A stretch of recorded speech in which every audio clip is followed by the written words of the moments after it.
สั่นคืนวันนับมือผ่านแม่เอ๋ยแม่บ่เป็นแก่นสารบ่ยืนยานฮอดลอยบางคน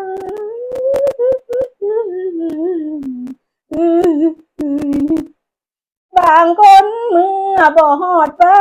น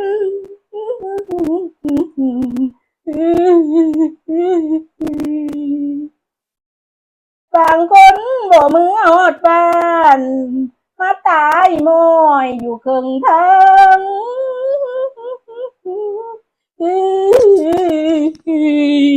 โอ้ยโอ้ย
สบายดีเด้อพี่น้อง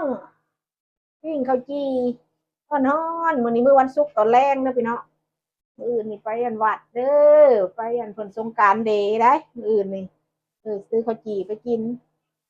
เก็บไว้พุ่นปิ้งกรอบๆเกือบไผไหม้มันกรอบก็ได้มันกินมันจังพอยนะกินกับหยังกินหยังก็กินยำกินจิกกินกับกาแฟกาแฟก็ได้เฮ้ยกะสิเอ้ยมึงเบิ่งก่อนข้าวจี่เราก่อนจะจี่ใต้ตะขามเด้อนี่นะเดี๋ยวมึงนู้นนี่เห็นบ่ป้าก่อนข้าวจี่เราที่บ้านตะขามอยู่พี่ก็เป็นข้าวจี่ได้ใต้ตะขามมันก็ได้เป็นหลายแนวอยู่ได้ใต้ตะขามนี่โอ้ยใครอยากกินเนาะ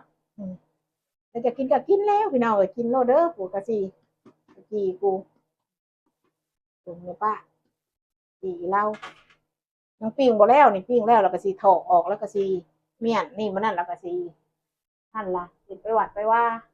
เฮ็ดบ่อยากก็กินเฮาอยากก็กินถือไปวัดนำไปกินอยู่เรือนนำจั่นล่ะเฮ็ดอันมี12ก้อนอันนี้นั่นล่ะเฮ็ดเป็นก็เฮ็ดบ่เฮ็ดบ่เป็นก็บ่เฮ็ดมันเรียนมันก็เป็นจั่งล่ะตะกี้เฮ็ดใส่ตะกี้อยู่ในศูนย์โอ้ยเขาเจ้าแหกเขาเจ้าก็ใส่นมเหนียวเนาะแอบเขาเจ้าบีบจั่นละหมู่อยู่ในศูนย์นาโพข้อยเป็นคนอยู่ศูนย์นาโพเด้อพี่น้องเอ้ยข้อยก็ได้อยู่ศูนย์นาโพคือกันนี่บ่ข้อยก็ได้อือเขาจะออกช่อง YouTube ดอกข้อยมีช่อง YouTube ไปพุ่นล่ะอ้าวอยู่ดีมีแรงเด้อหมู่คู่บ๊ายบาย